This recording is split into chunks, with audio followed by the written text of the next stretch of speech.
The universe does not exist out there, independent of us. We are inescapably involved in bringing about that which appears to be happening. We are not only observers, we are participators. In some strange sense, this is a participatory universe. Physics is no longer satisfied with insights only into particles, fields of force, into geometry, or even into time and space. Today, we demand of physics some understanding of existence itself. It seems that science will never be able to raise the curtain on the mystery of existence, but for those who stand outside the enchanted circle, unanswered questions about the past, present, and future of the universe remain a source of wonder and the joyous contemplation of a mystery beyond our grasp. Mind and intelligence are woven into the fabric of our universe in a way that altogether surpasses our understanding. Freeman Dyson. Welcome to the Lost Traveler podcast. I am your ever-loving host, Henry Cameron Allen. And today I have a special guest who we are just meeting for the first time, and you get to listen in. His name is Arsalan Al-Hashimi, and he is living in Dubai. He is a high-performance coach for athletes and business people, corporate CEOs, and all the top echelon of humanity. But really, the sense I get about you, Arsalan, is that what you're doing, you're a joy bringer. You really sort of spelunk the depths of the human soul and kicking and screaming sometimes pull the joy out of a person. And I'm so excited to get into it with you. You've also been a professional athlete. You've worked for government, and we'll get into all that backstory. But anyway, I just wanted to say how grateful I am that you're here and that we get to connect in this way. Thank you. You are actually the first person to make a match with me on that, whatever that was, match Pod pod, that match. what that my pod match that my business coach, shout out to Fabi. She basically told me, listen, your way to bring your voice into the world is podcasts. I love podcasts. I've been telling you, I just told you I'm very passionate about the medium. Been passionate about it since before it was even called podcasts, when it was all RSS feeds and stuff. And yeah, and thank you for that introduction. Actually, a lot of people, when they hear what I do, are kind of led to think what you initially probably thought, which is this is somebody that wants to work with the kind of 1%, 1% kind of people on top of the echelon. But in reality, when I started wanting to do this full time, and I come from a brand strategy perspective. My background, I have a Bachelor of Fine Arts. I'm a designer, but I kind of maybe we'll touch on that later on. But kind of life took me towards working in government, and so when I was working in government, a lot of my work was based on strategy and marketing and marcoms and branding and stuff like that. So I'm very passionate about that. Beautiful. And when I decided to kind of position myself as a coach, the first thing I asked myself is, number one, who would I like to work with? And number two, who would I be relatable to? And just because from a marketing perspective, you kind of need to niche yourself down to be able to market yourself. And everything you said is correct. I was a professional athlete from the age of about 12 or 13. I played squash. I was one of the top players in the region.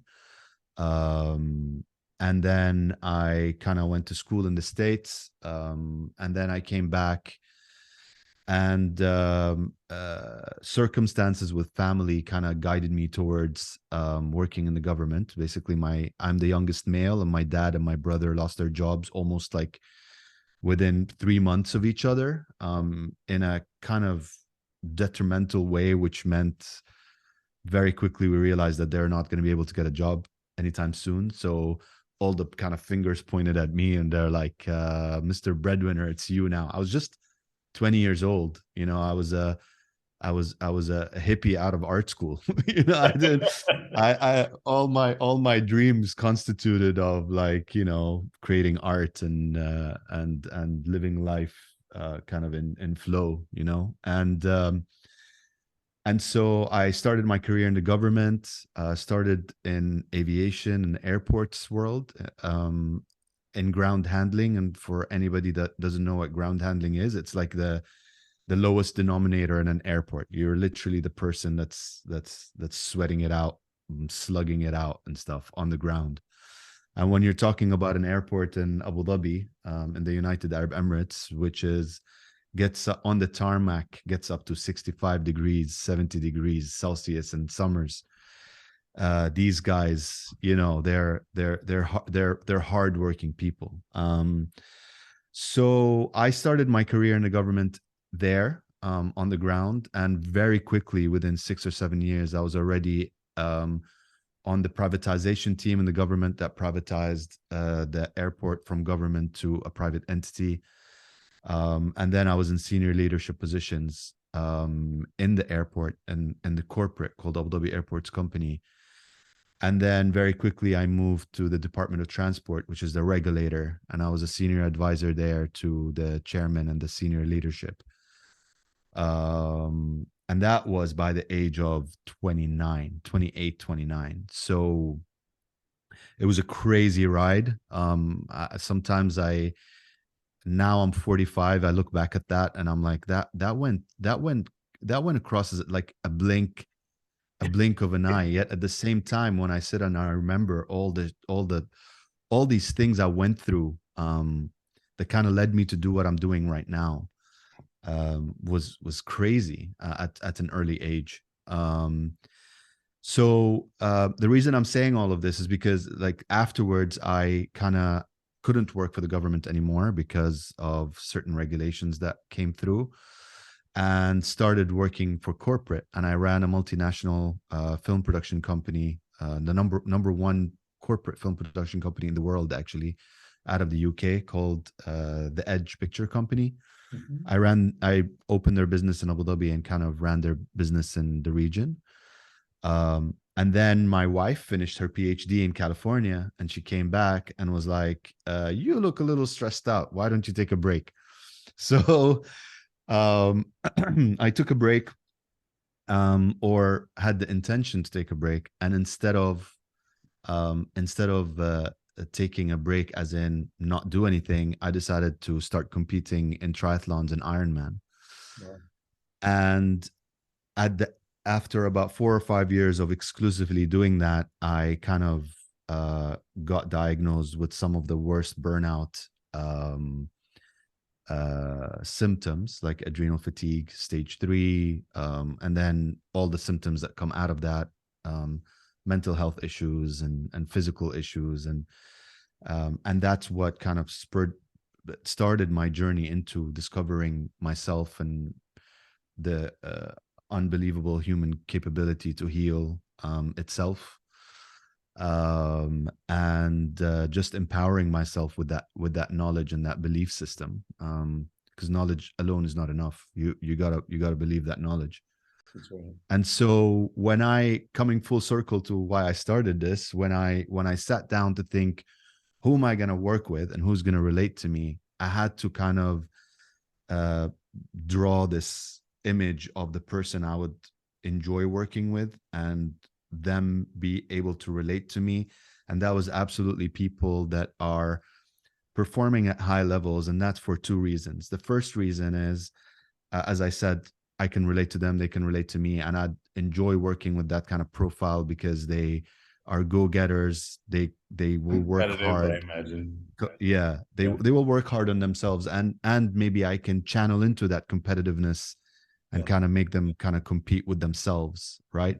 Yeah. The other aspect of it is that because I was in the government working for some huge decision makers, um, I realized that a lot of um, dissemination comes top down.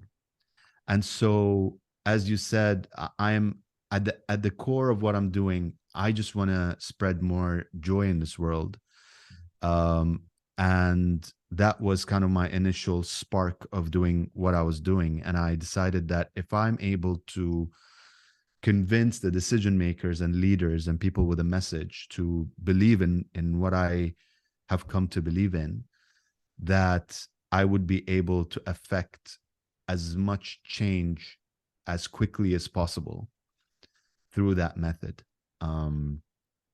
So on the surface, I look like this person that just wants to work with the top 1%, but in reality, what I'm trying to do is a lot deeper than that and a lot bigger than that. Yeah, It's just a I vehicle. get that about you, and the interviews that I've heard you conduct have really expressed that. Uh, I'm like you. I'm a global citizen. I feel like, you know, the day that passport comes out, I'm with you first in line. I feel that there is a lot of what you're describing in the world right now, all over the world. I don't think there's a shadow where it's not happening, where people are stressed out and fatigued and on edge and lost. That's why this podcast is called The Lost Traveler, because we are all lost travelers in one way or another. And we are all here sort of finding one another, these voices, who are either in the coaching world or the mentoring world or the helpers, the people who feel a compulsion to be a helper in this time. And having these conversations that other people can maybe be inspired by. And one thing I say all the time is that I can share my tools freely. I've worked hard for them, I've worked hard on them, but nobody can use my tools the way that I can. But what you have the capacity to do is to synthesize the tools that I'm sharing with the ones that you already have and that have already created, and to develop new tools that are unique to your experience and your path, your journey. And so far, I think it's a good message for our time. And like I said, I'm just sitting in gratitude that so many people are stepping up and having this conversation with me, because I think it can help a lot of people. How do you define joy? Let's start with that. Were you a joyful kid? I was a very joyful kid. I was a very joyful kid. I was really, really blessed. I grew up, well, I mean, I don't know how you look at it, but when we grew up here in Abu Dhabi, the United Arab Emirates, and, you know, people know it as Dubai most of the time, Yeah. but Dubai is just a city in the United Arab Emirates, and Abu Dhabi is actually the capital where I grew up. And when we grew up, it was just a big, powerful village. Really, it was a village with a lot of like oil and gas money. And Abu Dhabi is very unique in its the fact that it owns almost over 90% of the land in the UAE, and also an equivalent amount of the oil and gas. So they at that time, the only business there that was really running was oil and gas, and then all the supporting little businesses that supported that community. Mm. And so my dad was in oil and gas, and we were called compound kids, which basically meant that we grew up in compounds that were kind of gridlocked. We actually had a wall around us. Wow. But within the compound, we had everything. So we had, and we were blessed because we were the nicest compound. So we were on the beach. And you know, the beaches in those days before they drudged them and killed the natural habitat that it was, were so beautiful. Like when I close my eyes basically and I want to be in a good place, I just remember what it was like there. Because if you can imagine, it was like white sand and palm trees everywhere, and the white sand was so powdery and beautiful But then right in front of us, because it's an archipelago, right in front of us, there are at least 150 islands. So when we were kids, all we do is we'll take our boards and go from island to island, and we'd go spearfishing and catch fish, and just the stuff that, you know, was so amazing. Yet at the same time, it was very isolated because, you know, we didn't have much to do outside of that, unless go to other compounds and like Right. go mess shit up and start fights with people and come back, and like territorial stupid stuff that we used to do. And it was just a great way to grow up, because within the compound, if you can imagine, there was a building and each floor had two flats, two apartments. So we were a total of 20 apartments, and we were all brothers and sisters. It was like communal kind of upbringing. So there was a lot of joy, and a lot of happiness, and a lot of camaraderie, and we all played sports together, and we just kind of grew up within that kind of commune, if you want to call it that. And so we were like a little small village within a village, and everybody knew everybody, even outside of the compound. So it was a very, very special way to be brought up, and very protected, let's call it that way. And then I discovered what life is when I left to the States when I was 16. I'm like, holy crap. Yeah, I had the same experience. Where did you grow up?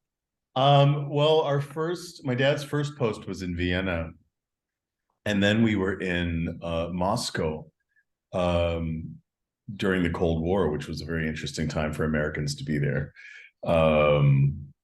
And then we went to Brazil, well, Peru and Brazil. Brazil, I was there, for me, that was probably age 9 or 10. I was there 7 years, and Wow. left my second year in high school. And then Cuba after that. And of course, all my friends were from everywhere in the world. And we were like a little commune. I can really relate. And of course, in our time, I'm 57. I'm a little older than you, but we didn't grow up with the internet. We were out in nature. We were out playing with the world around us as if it were, you know, in our protected environment. We had a lot of freedom. Got into some trouble, and, you know, all the things you're describing. And what's interesting is that now, even though I've had friends, you know, and I've had a lifetime of ups and downs and, you know, crazy things happening in my journey, I've stayed in touch and reconnected through the internet with people that I hadn't seen in 40 years. And it's like no time has passed. We still have a playful quality to our dynamic. Thank goodness for WhatsApp, because you can have these wonderful chats as a group, and then with Zoom, we, you know, have these little mini reunions. We get to look at each other and continue that dynamic. And it does feel, like you say, like brothers and sisters. It really, really does. Yes. Greetings, greetings, greetings. I'm Queen Bee Divine. The Cure is conversation. And where can you find me? At bluntreflections.com, where I will be talking to guests from around the world that not only share their time, but their insights and their tips on how they became the best version of who they were meant to be. So if you're looking for a great story and a great time, check me out at bluntreflections.com. The Cure is conversation. And remember, blase blase means to tell your story. Was your environment, I know the West has a sometimes very skewed perception of the Arab world. And I want to break that stigma. I want to help in any way I can, because I know better. Did you grow up in a conservative environment, or was it, you know, were your parents and your family a little more open to global influences? I mean, look, my parents were kind of political asylums that came from Aden, in Yemen, which is in English Aden. And at that time, Aden was like the the pearl of the region. It was extremely developed. Aden was kind of captured and ruled by the British for over 500 years. So I mean, it was, and it still is one of the most prestigious locations in the world. So after, I don't know if you know this history, but the British Empire had a company called the British Tobacco and Something Company, and they basically were the people that were sent to Asia to kind of rule on behalf, and their stronghold was India, or Mumbai at that time, and their second strongest hold was Aden, because Aden, that entrance into the Red Sea, if you can imagine geographically, is one of the most strategic entrances of any sea in the world, because it takes you all the way up to the what do you call it, what's it called, the place in Egypt that had that major shipping disaster. I forgot what it's called, but the Suez Canal. The Suez Canal. I'm trying to remember what it is in English. Yeah, the Suez Canal. And so it is extremely strategic, but also in that time of the Silk Route and all of that route of trade, that's the entrance into Africa and to the Eastern Horn of Africa and all of that. So it's always been a very, very strategically important location. So my parents came from there, and my grandfather was a pretty wealthy man, very influential in that regime.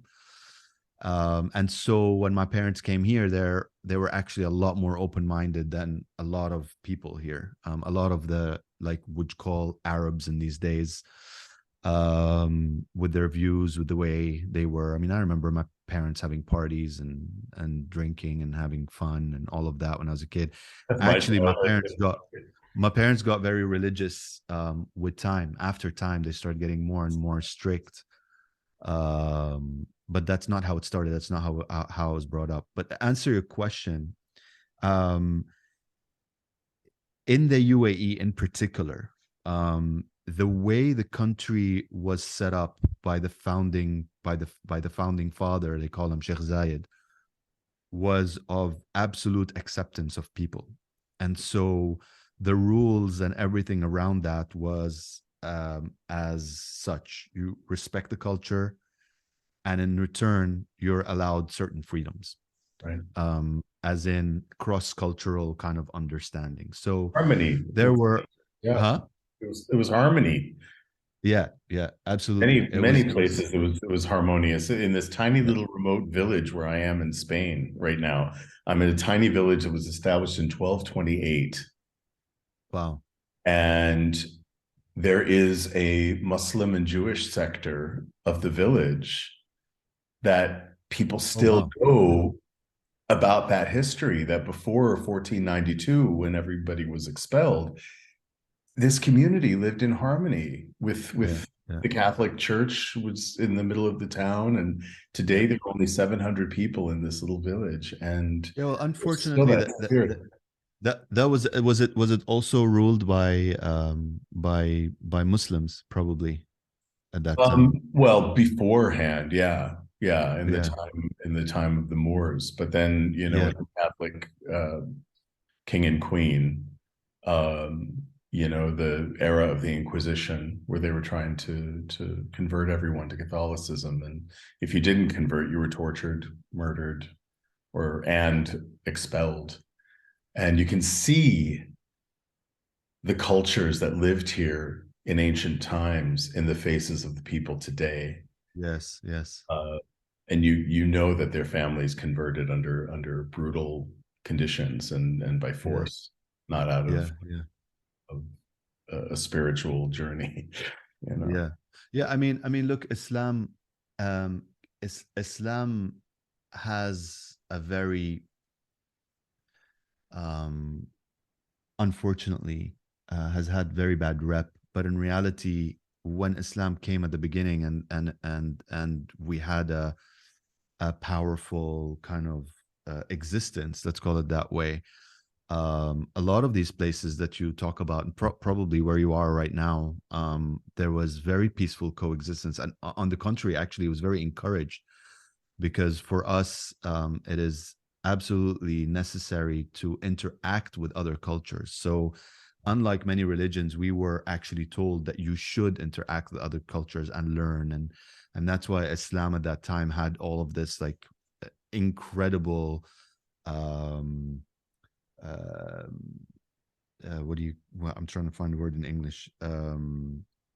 Like it gave so much to culture and science and humanity and stuff like that in that ages, because people misconceive Islam with Arabs, and in reality, yes, it came from the Arab world, but in those days there were the Persians, there were the Chinese, and there were the kind of the Europeans and Africans, and science was encouraged, and sharing knowledge was encouraged. So in those days it was prime. And unfortunately, what ended up happening later is what happens with all religions. I'm sure Christianity was the same when it started, Judaism was the same when it started, is that men kind of take it and twist it around to make it something that is a tool to rule through fear. And part of me coming into this realization of joy and love and stuff was actually unlearning a lot of the stuff I learned from my religion, the way I was taught it. Same with me. And rediscovering what it was really, what it's really about, what its pure message is. Because we've been taught religion through fear and through violence and hurt. And our teachers were allowed to hit us, and they were allowed to inflict some damage on us. Like, really, I had broken fingers from a teacher, come back with slap marks and stuff, and learning your culture and your religion through those means. Thank God it doesn't happen anymore, or at least I don't think so.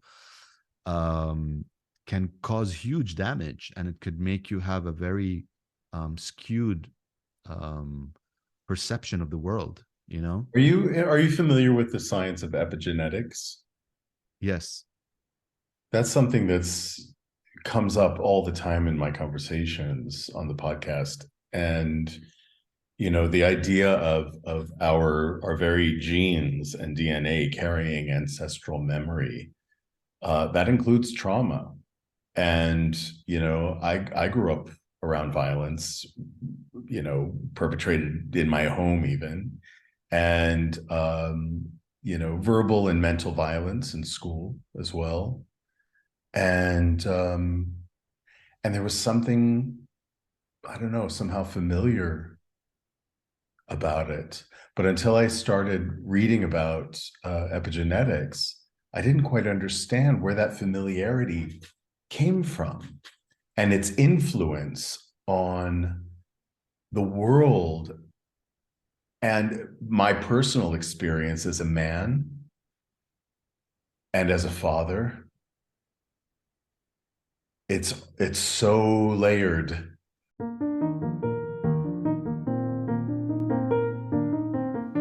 Your generous sponsorship and individual support of the Lost Traveler podcast benefits the Lost Travelers Club, a charitable project under the fiscal sponsorship of United Charitable, a nonprofit 501c3 organization. The Lost Travelers Club focuses primarily on the needs of parents who have outlived their beloved children. We recently launched our new Brain Candy Project wing, providing art supplies to children still struggling with critical or terminal health-related conditions. We hope to raise enough funds to launch Brain Candy, an arts and literature magazine created by and for these young people. Find out more at www.braincandy.online. Thank you.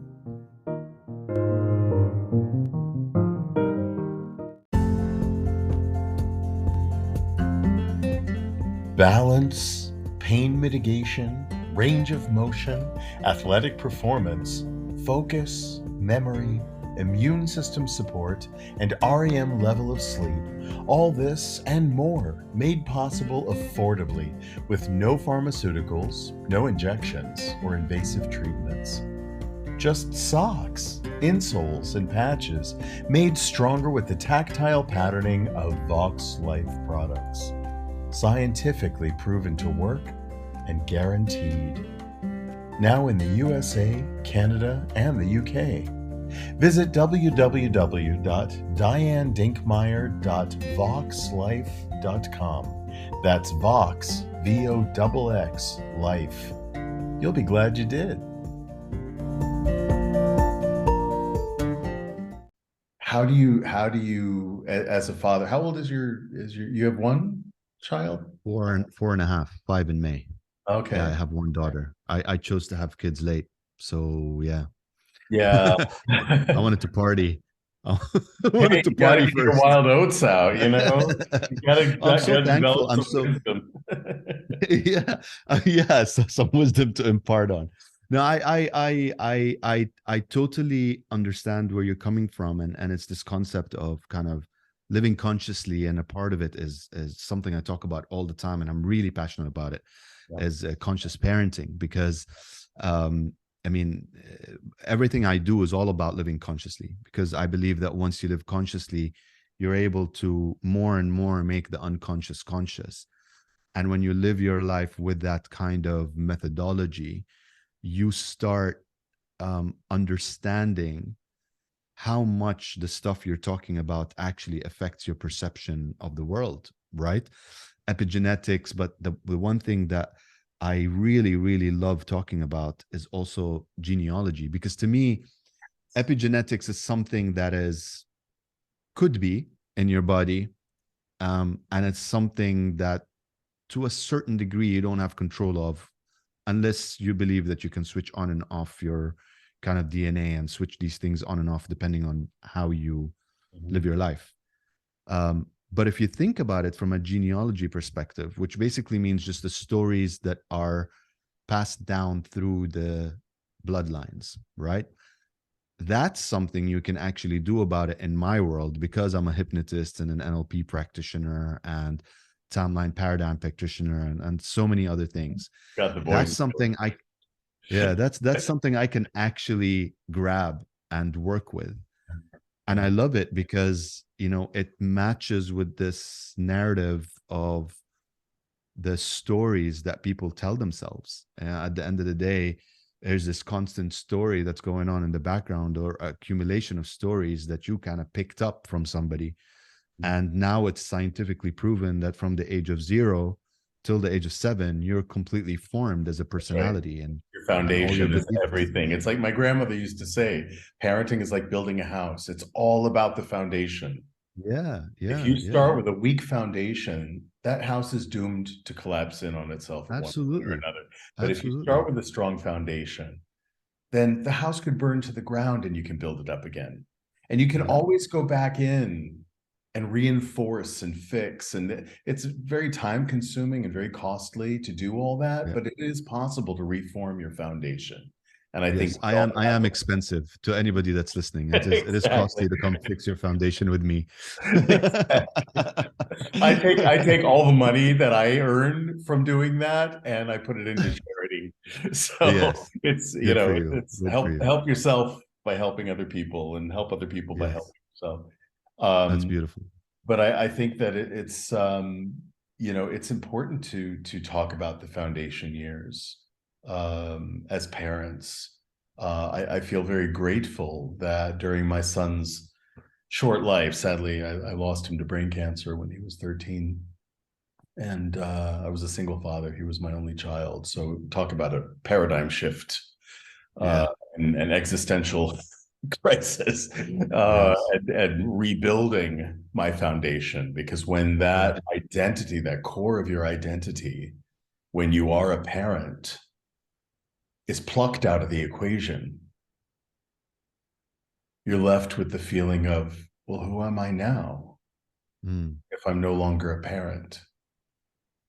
You know, I mean, every choice you make, from the role of toilet paper to the house you live in, the neighborhood you live in, the groceries that you buy. You're thinking of your child first. That's the center of your world. And so, to think about and to really, in a measured and conscious way and intention, lay that foundation as strongly as possible. And that's hard to do because we don't get all the stories. I think it's more prevalent in the East than it is in the West, where stories are passed down from generation to generation in a more complete way. But I think so many people are missing pieces. People whose ancestors were enslaved, for instance, who were considered chattel, who were considered property. And there's no written history about the individual, just a number of their ancestors. They're given a number, not even a name. That makes it very difficult. These stories, sorry to cut you there, but these stories don't have to be very significant kind of traditional cultural stories. It could be something passed down that's very simple due to the trauma, like in the States. I'll give you, for example, in the States, when I went to the States when I was 16, I couldn't understand racism. I couldn't, again, in my days, there was no internet. There was nothing. Listen, when I went to the United States, okay, all I knew was MTV Cribs and MTV, like they had that one show where everybody's partying on the beach. I forgot what it was called, in California somewhere, or Miami or something. And I thought, I'm going there, like I'm going to America. Right. You know where I ended up going? Where? Toledo, Ohio. Toledo, Ohio. Yeah, in the early 90s. Okay. Wait. And when I got there, just understand the kind of, like, I like to paint pictures, and so I'm gonna tell you, when I arrived at exactly Christmas Eve for some reason. And when I arrived, there was a blizzard. And it was negative 38 degrees or something like that. And the snow was literally traveling sideways. Like, I had never seen snow. I'd never experienced cold more than like 12 degrees, God forbid, because everything freezes here, And I'd never experienced anything like that. And I was thinking, I'm going to like MTV Cribs, right? So, Going to the beach. So I ended up in Ohio, and it was the first time I actually really get exposed to anything like racism. Like, I couldn't understand, because I told you, we grew up here. The demographics here is 90% expats from all over the world, right? And then 10% locals, Emiratis, right? From the United Arab Emirates. And that demographic hasn't changed much. It's the same since the last 4 or 5 decades. Was it like that in your compound as well? Yeah. It was an international community. Yeah. So in my school, I'll tell you, for example, in my high school, we had something like almost 50 nationalities, probably 6-7 different religions. And we just grew up that way. It didn't make a difference at all. Like, literally, sometimes we'd make fun of each other, whatever, as kids, but it wasn't this deep-rooted hate. It was just fun, Yeah. And when I went to the States, it was the first time I was faced with this concept of, black and white and brown, and it took me, I had to kind of condition myself, teach myself literally, that in that part of the world, these people view each other as different, although they are brothers and sisters in a country and call themselves Americans. They're very not brothers and sisters. And it took me a very long time to understand. I used to have serious conversations with my friends in the dormitories and tell them, you have to explain it to me more. And they tell me the past and all the stuff that you're talking about that's passed on.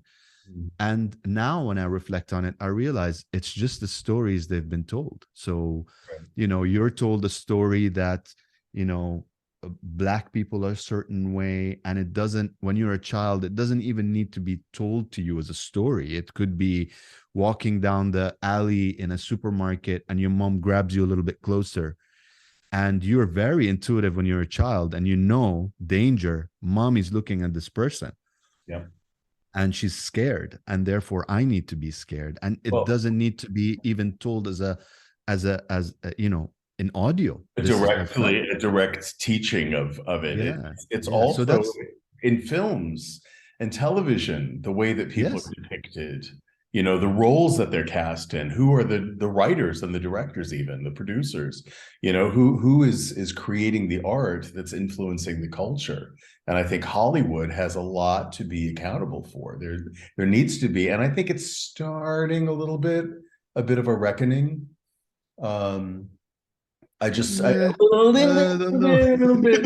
I I just don't know, started bro. a chat show on YouTube called Classic Screenshots, where a friend of mine and I go back into the past, early films of Hollywood, like through Ooh, like the 50s, and we sort of break it down in a very fun and light way, but we talk about some serious issues. Racism is a constant in our conversations, and the way people were depicted, whether they were, Asian or Arab or Jew or Black. There was one film from the mid 1930s where the lead actors in the film, the story took place in China, and all the supporting cast were Chinese, but the lead actors were white European oh yeah, yeah. in Transform. Chinese makeup. I mean, what? But then you look at it through the lens of, look how far we've come. We haven't gone far enough, but we have come a long way. And Yeah, to yeah, look in the past, these are like time capsules to see, yes, the foundations not only of culture and all the isms, but also mental health are yes, all informed in great ways by Hollywood. Um, yes, the foundation. So anyway, it colors our story a little bit. yeah, Think about stories, where they come from and whose story are we telling and from whose perspective. yes.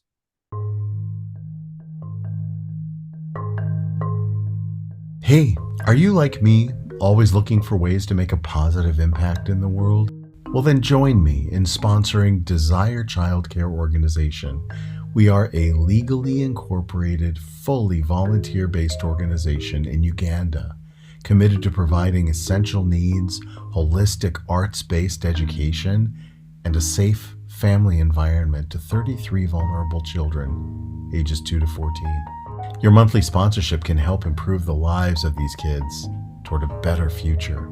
Desire Childcare is different from any other charity I know because, well, we have zero administrative overhead. Every penny goes to the kids. And we have a plan toward self-sufficiency through agriculture, so support is temporary. It's kind of like a leg up.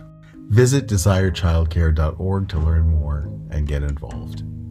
Let's empower and inspire the Desire kids together. Thanks. I mean, look, just using that kind of direction and using it as a tool to kind of explain what I believe, right? I believe that, and this is on a spiritual. So what I do is very scientific, but it also has a very spiritual kind of aspect to it. And my journey is a very spiritual journey at the moment. I feel like I kind of maxed out on the science part of things. Easy to do. You can see beside me, behind me, this is like 1/10 of the library, and I'm maxed out on the science, or not maxed out, but I've gotten to the point where I got what I need, my fill for now, to be able to do what I do on a daily basis. Yeah. But the spiritual side of things, it's just never ending, because the spiritual side of things makes you realize that as much as you think you know, you end up realizing that you don't know anything, and so from my very humble way of explaining my position with these things is that we are human beings are having a spiritual journey, and that spiritual journey is part of a collective journey, and it has a major big purpose. And within every individual's journey, there's a kind of a mini purpose within that purpose, right? And so we're all fulfilling a prophecy of some sort. And if you really understand how that works, that philosophy works, then you will understand that there is a fix. There is a collective approach to healing that could heal the collective. And I guess in one way or the other, that's what we're all doing here. We all kind of, I feel like we kind of created the as a human race, we created the shit we're living in. Yeah.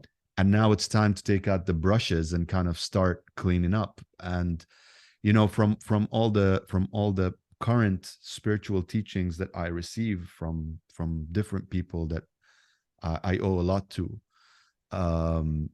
what I understand is that we are on an upcycle at the moment of consciousness and awareness, and I see that day to day. You know, every day I talk to people like you.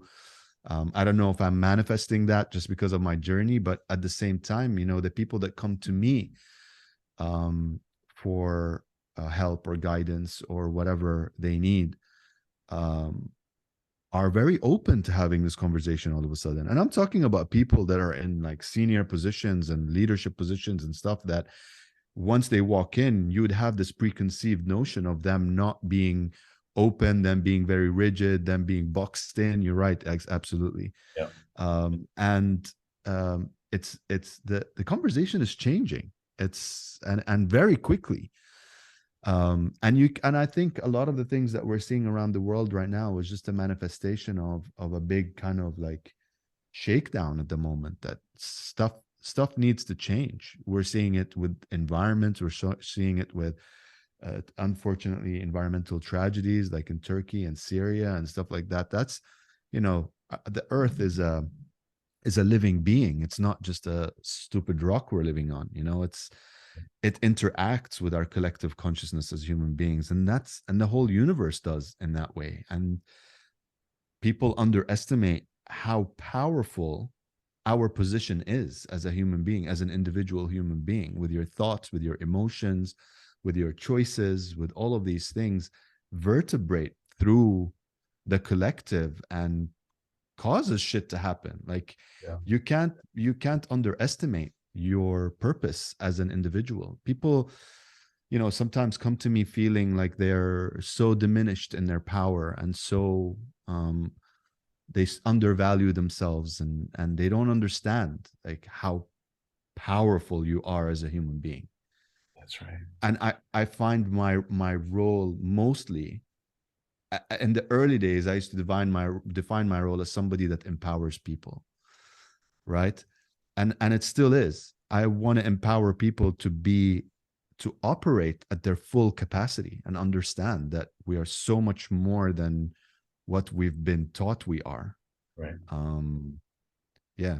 Sorry, I just went off on a spiritual. That's why we're here. Rampage.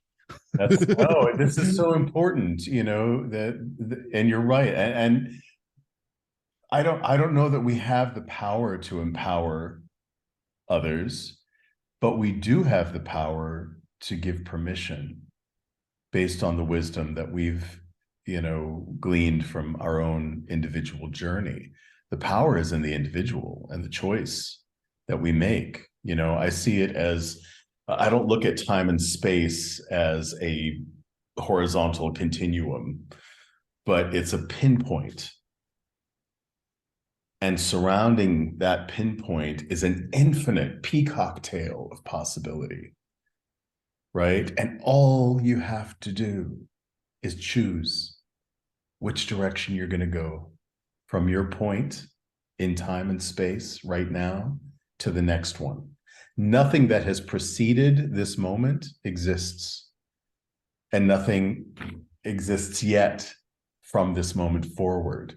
I mean, it may when you get into quantum and into, you know, multiverses and all that, but just for the sake of the conversation, you know, we're each living in this pinpoint in time. Your entire biography my entire biography and the biographies of every single ancestor back to the first ones have led to this moment, this conversation. It's brought our paths together in this conversation. There's great power in that. And we get Absolutely. to lead this conversation and choose which direction we're going to go from here and what we're going to do with that moment. And if we find ourselves in the point B that we arrive at in the next moment, it magically transforms into a point A again, surrounded by an infinite peacock tail of possibility. And if that point B doesn't feel good, if it doesn't feel safe, it doesn't feel happy, guess what? The only person who has the power to change the direction is you. I can't tell you what direction to go in. But what I can do is mirror to you what I'm receiving and say, this is what I'm hearing. This is what I'm seeing. Eat the fish and spit out the bones. Yes. You know, I like that. I'm gonna take that. Eat the fish and leave out the bones. We're fish yeah, people you here. know, It'll resonate. bones you can't do anything with, but you know, use the meat, but you get to choose. You know, sometimes Yes. we do swallow a bone, it gets stuck in our throat, right? Yeah. But we deal with it. We deal with all of those challenges. With every challenge comes an opportunity, doesn't it?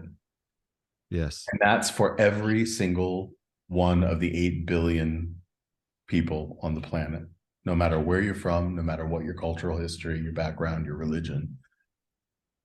You know, that's what brings us together in unity. Unity is a very Yes. powerful word for me right now.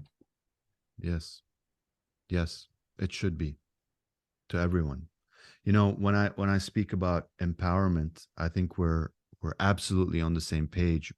There's this concept that was explained to me once, which is the concept of cause and effect, and how at a mathematical kind of physics calculation, it can be used at everything, even in spirituality, because in reality everything is cause and effect. Our creation was cause and effect, and Right.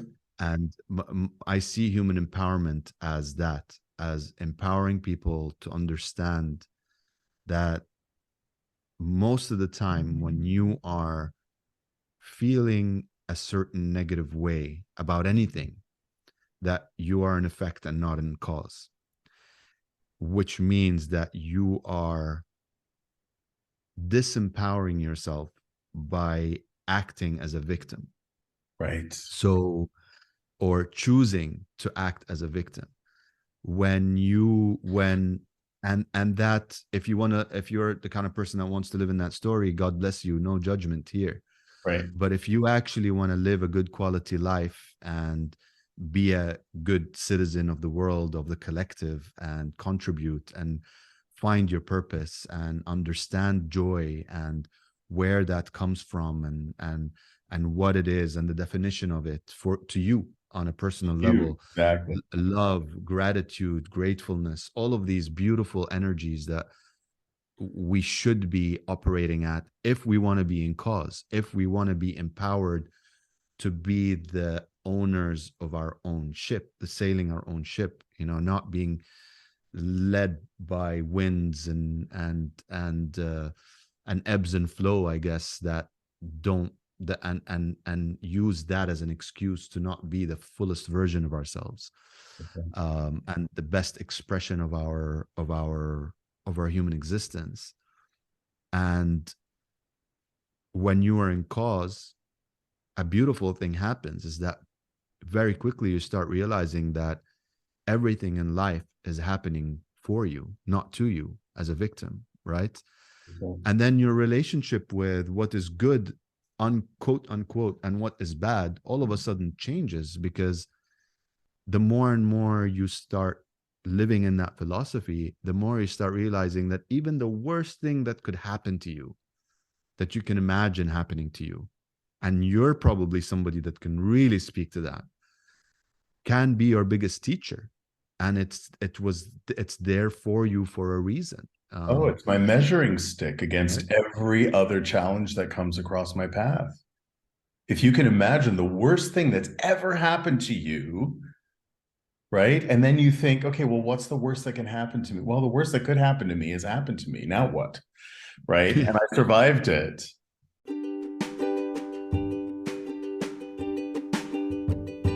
Shadow and Light, LLC, was established by Dave Roberts and Reverend Patty Farino, co-authors of When the Psychology Professor Met the Minister.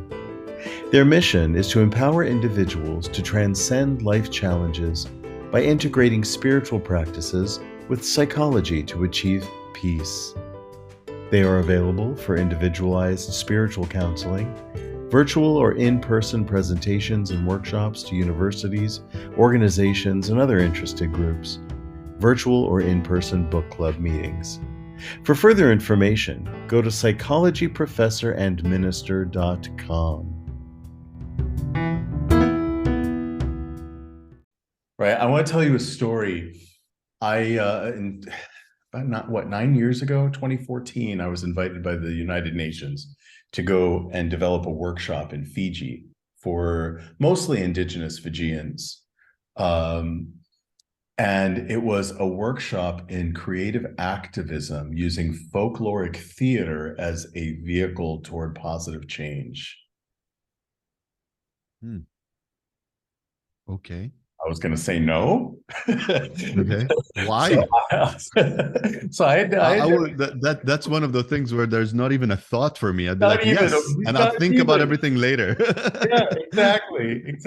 They paid all my expenses, room and board, travel, everything else. Nothing in my pocket, but that doesn't ever matter to me. It's really about what can I share. And I had no history knowledge of Fiji or its indigenous people. And it wasn't only indigenous. There were Indo-Fijians, Chinese Fijians. It was a blend, but they were all Fijian.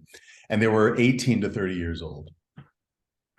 And I arrived, here's this, big American dude coming in saying, all right, little brown people, here's how you do it the American way. No, that's not ever who I am.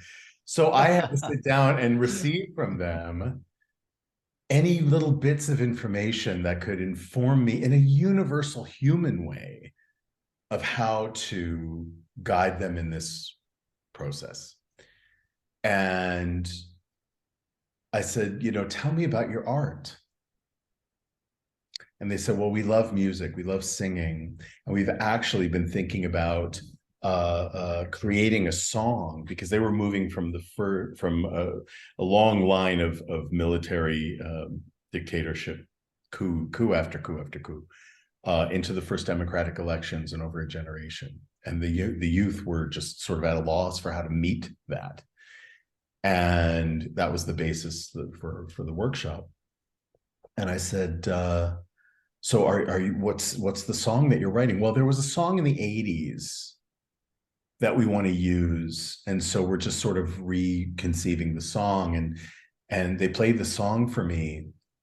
They were all sitting around the table, and the song was, "We are the victims of oppression." And it was a very heartfelt, you could hear the pain in the lyrics.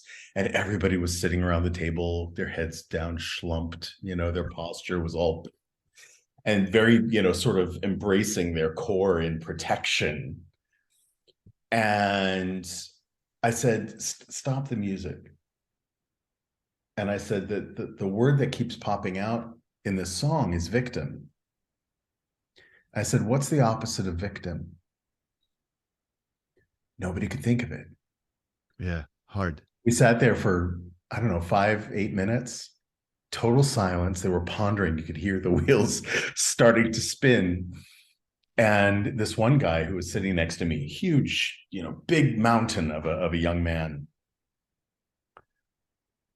he sort of rumbled something like thunder under his voice. And I said, would you say that a little bit louder? He said, Victor? I said, that's right. You're all victorious already. You have survived. You're here to tell the story. You're victorious. You've overcome. You've reached this moment where you're free and you're on the precipice of spreading your wings farther than you can imagine. Start there. Change the tune, right? Because you've already survived. And this is for all my listeners around the world, your listeners around the world. You've survived 100% of every shit thing that life has put in your path. Everything. Yeah. You're already victorious. You've already survived it. Yay. Guess what? We get to go from here forward into another plane of existence. But you have to conceive it. You have to imagine it, given the tools that you've already got. Right? So we're here. I can't believe it's already been an hour. It's been an hour? Salon. It's been an hour. I know. We got to come back and do a part 2, man. Because Sure, this is I'd love to do that. juicy. I'd love to do it. So good. You know, one of the things, Arsalan, that I always ask each of my guest co-hosts, and again, I'm so grateful that you spent this hour with me. It's been Me too. Thank you. affirming, just reaffirming over and over again how important this is, the work that we're doing. I ask for three tools from your kit. We've got listeners right now in 39 countries around the world. And talking about the universal capacity that humans have for transformation of themselves, which will then transform the world. Give me 3 tools that are from your kit, either something that we've touched on, something that we haven't, that listeners can take and sort of play with and synthesize with the tools that they have in theirs. Lay your toolkit out and picture. So basically, amongst a lot of the things I've created, I created something called the Ascension Method. Yes, and ask you about that. Yeah, that is a 4-step program. But in reality, if you really think about it, it's 3 steps. For selling and marketing purposes, it got repackaged to 4 steps, but I won't bore you with those details. But the reasoning of it is this. Number 1 is when I started my own journey healing myself, right? Taking ownership of healing myself and being in cause, like we said, rather than being in effect. Body, mind, and spirit. Yes. Yeah. I started by healing myself through nutrition. So I became a nutrition health coach. And that was the time I was doing the Ironman. So I decided I'm going to be the guru of high performance, right? And so I didn't do Ironman just to do Ironman. There were a lot of reasons for it. Yemen was just at the start of the war. I contacted Ironman and they said there hasn't been a Yemeni Ironman yet. So I'm the first Yemeni Ironman, actually. And I used it as a tool to kind of communicate that. But also I just wanted to see what is to push the human, to how much a human can take, right? So I measured myself in all kinds of ways. I ate really well. I discovered stuff about my sleep. So I fixed my sleep and my recovery, got into meditation, fixed my relationships on the premise that I need to mitigate my chronic stress at all times to be able to operate at the highest levels at peak performance. So at the core of what I did at the beginning, I made myself kind of like an authority and a specialist in chronic stress. But throughout that journey, I developed something called the 5 pillars of life mastery, which became the 7 pillars, which is now the 10 pillars, but it keeps growing as I grow. And through that journey, I burnt myself out. So I was going to say, so I chronically stressed myself out. And one thing that emerged out of this was, and it hit me, and the reason I'm giving you this background is for you to understand step 1 didn't happen as step 1 in my evolution. Right. It is actually the second step in my evolution. So when I hit rock bottom after the last Ironman race, I had to sit and understand if I have been living my life, quote unquote, perfectly until this day, eating right, exercising right, sleeping right, loving right in my relationship, all of that right in my own dream world in my head, right? Why did I hit rock bottom, and why am I feeling the way I'm feeling? And what I realized, to cut the story short, is that the reason why I was doing it in the first place was coming from a very negative place, which is this perfectionist, not loving myself, measuring my self-worth through achievements. And I realized, holy shit, I've been doing this to myself my whole life.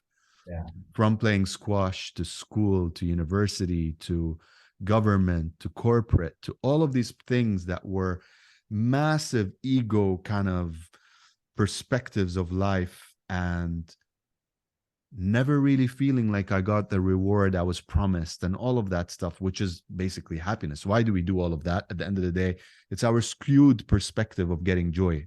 That's right?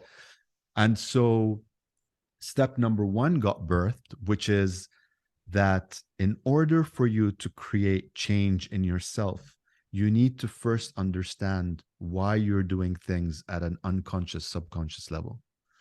Because if you're somebody that is trying to lose weight, you're trying to be the best athlete, you're trying to be the best parent, whatever it is in your performance that you're trying to bring up, you first need to understand the underlying issues that are not allowing you to do that in the first place. Because listen, it's not like 30 years ago where we didn't know how you're supposed to eat healthy or clean, or you didn't know how that when you parent, you're supposed to be parent from your own perspective, conscious parenting and all of that stuff. We all know that stuff. We're bombarded by it every day. And if we don't know it, a click of a button, now we have ChatGPT that's going to be able to tell you exactly what to do. Right.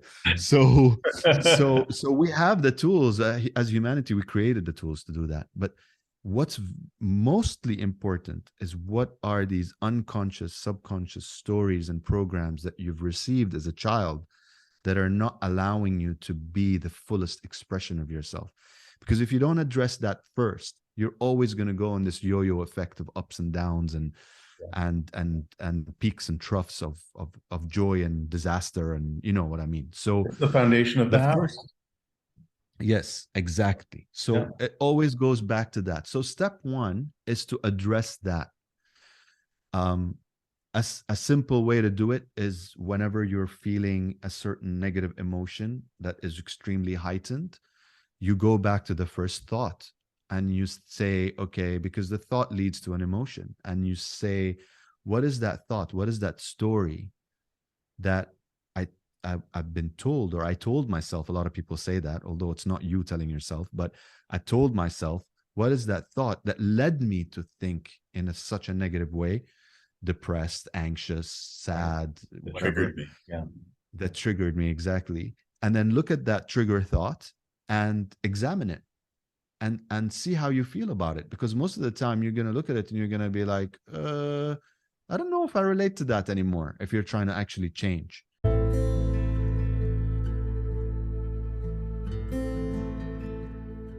For all of us, especially in these times, life is a journey filled with challenges. But I am convinced that the keys to unlocking your full potential are already within you. That's why I started Guywire Life Skills Mentoring. With a foundation of elevating your universal life skills proficiency through patience and love, we can find your purpose and achieve your goals. As your mentor, I will guide and support you as we discover the power of inner awareness and love that already exists within you. I know the world is a fractured place. I believe we can simplify your journey towards self-actualization by recognizing the common threads that bind us all with a clear sense of purpose. With the stable support of a guide wire during your unstable times, you can develop the skills you need to stand strongly, solidly on your own with confidence and grace. I say that if your boat can float, it can also fly. So let's choose to fly. Visit guywire.org now to start your journey with me toward your purpose.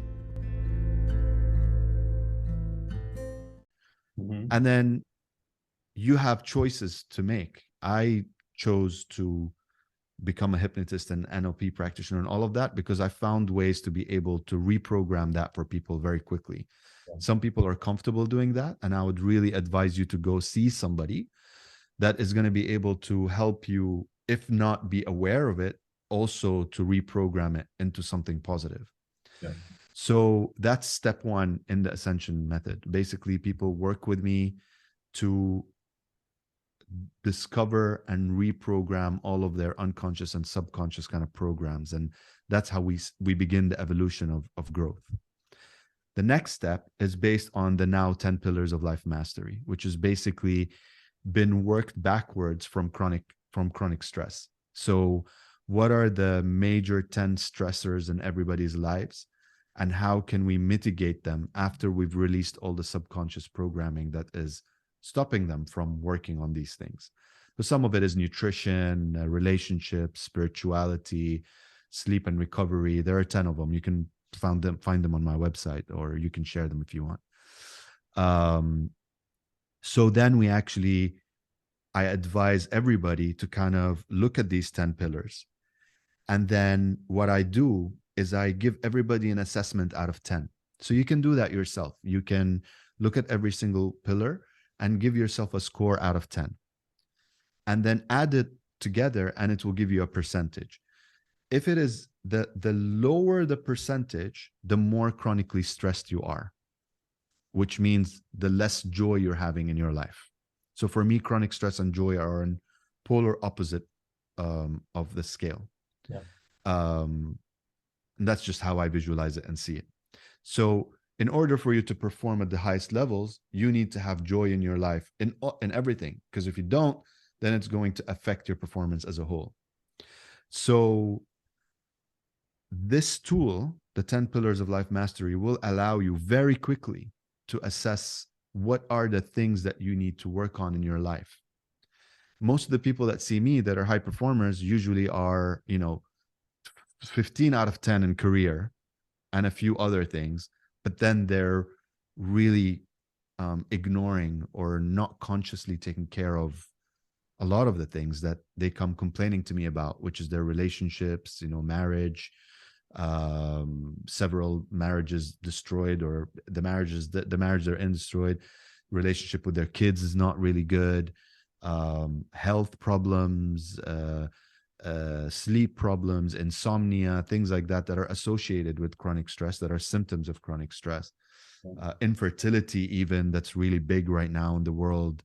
All of that can be mitigated if you mitigate your chronic stress, because chronic stress has been attributed to 95% of all mental and physical disorders as a root cause. Yeah. Right. And it's so prolific in the world right now, everywhere. Yes.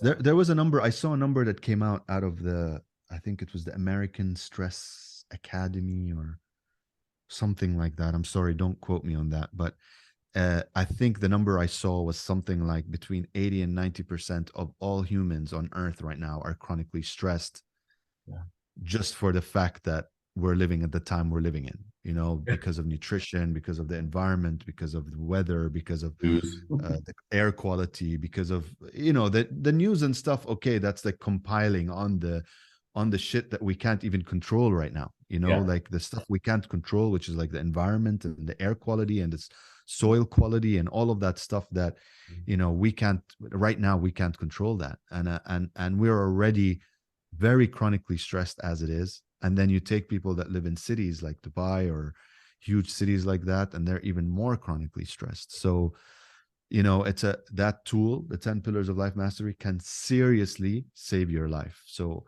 I seriously encourage my listeners and your listeners to look into it if you are feeling like you might be struggling with symptoms of chronic stress. I'll have the link in the description. Yeah. So after that, you'll find it on the website. It's there. The 10 pillars are there. And then the step 3 of the program is actually the relinquish of control and going into the mode of surrender and flow. Yes. Because I find that us human beings have this issue of control, and our issue of control comes from fear of the unknown. And if you fix your relationship with the unknown, then your life is going to be so much better, so much easier, so much more Embrace joy. the mystery and the adventure of it all. Surrender doesn't have to be surrender doesn't have to be giving up. Surrender is a giving in. It's like if you're going down a river, you know, and you hit white water and the going is really tough and you bounce out of the boat, right? Most people, their first instinct is to flail around and try and grab onto a rock or a branch or something, and they're going to get damaged or killed by doing that. But if you just surrender to the river, to the force, to the journey, to the however you want to imagine it, right? Surrender to the process. Let the river carry you. It will carry you around those boulders. You ever watch water flow down a river? It goes around the boulders. It doesn't hit them up against them and batter them. No, it goes around them. It flows. And if you just let yourself flow with the river, it's going to eventually lead you to calmer waters. Yes. That's what Bruce Lee says. Be water, my friend. Be water. Exactly. Yeah. I mean, look, that's a very beautiful spiritual analogy of it. But if you want to be pragmatic, because I work with pragmatic people, they look at me when I say shit like that. They're like, well, how am I going to use that? You know? So if you want to be pragmatic about it, I try to imagine it this way. All these things that we spoke about that's happened to my life and your life, all these things that's happened to us, that at some point we would have thought is the worst thing that could have ever happened to you, right? Repeatedly. And, you know, life throws even more shit afterwards, you know, just to make you realize things, right? And in hindsight, we all look back at them and we think, if you've gotten to that point in your life, you think that was my biggest teacher. That was the biggest lesson for me to expand and be the best version of myself. So surrender is to actually understand that while you're living your life, to the point where the biggest lesson you've learned out of that is that everything is a lesson. That's right. And everything that's going to happen in the future, good or bad, quote unquote, because I don't believe in this good or bad. It's a whole other conversation. You know, it is a figment of your imagination based on how you were programmed. That's right. So you start learning as you go, as you move on in life, that if you just surrender to the fact that everything is happening for you and empower yourself that way, then your resilience is going to go up, and you're not going to be somebody that falls into a victim state very often. Or if you do, which all of us do every once in a while, you're able to snap out it very quickly and come back into your ascension. And that's why it's been called the Ascension Method, is to help people as much as possible at the end of it to understand that to operate at your peak performance, you need to be in joy. And to be in joy, you need to mitigate all of the stuff that's stressing you out. And by having a good strategy, because, you know, high performers have to work. You and me, we own businesses, we do stuff, whatever. We have to take care of ourselves. We have to sleep right. We have to eat right. We have to love right. We have to have good relationships. We have to have friendships. We have to have spiritual practices. We have to be pragmatic. All of that stuff is absolutely necessary for you to be in that 1 percentile. And what I'm hoping is that eventually the 1% becomes 100%. Thank you. That's what I would love to see in my lifetime, and I don't think that's something that's impossible. I think people work too hard at it, frankly. If you just recognize, as you said, that everything in the past and everything in the future only lives in your imagination, Absolutely.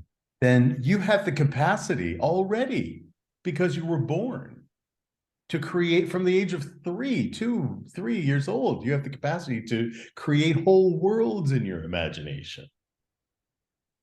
Right? So start there. Start with that self-empowerment, surrendering to that recognition that all of your past, all of your future is only in your imagination. What's real is this moment that you're in, and your potential. And grandma used to say, potential means nothing unless you're doing something with it. Yes. Your Right? choices and your actions. Exactly. Absolutely. Absolutely. So listen, brother, I could go on for hours with you. Yeah.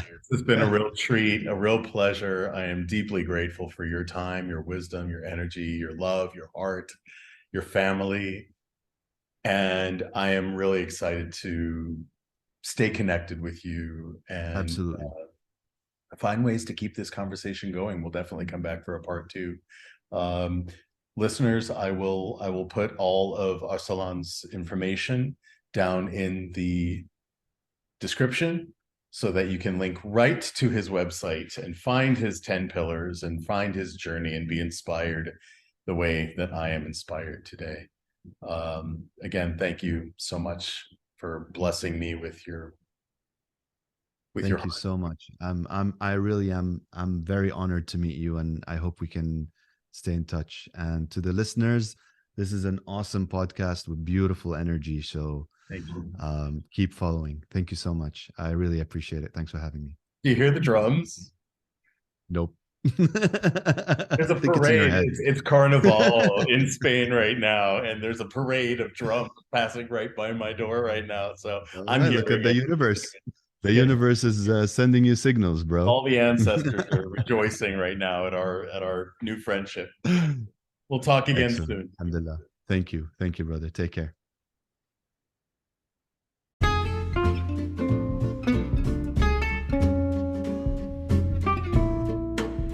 You've been listening to Season 3 of the Lost Traveler Podcast with your host, Henry Cameron Allen. Visit me online at www.henryallen.org.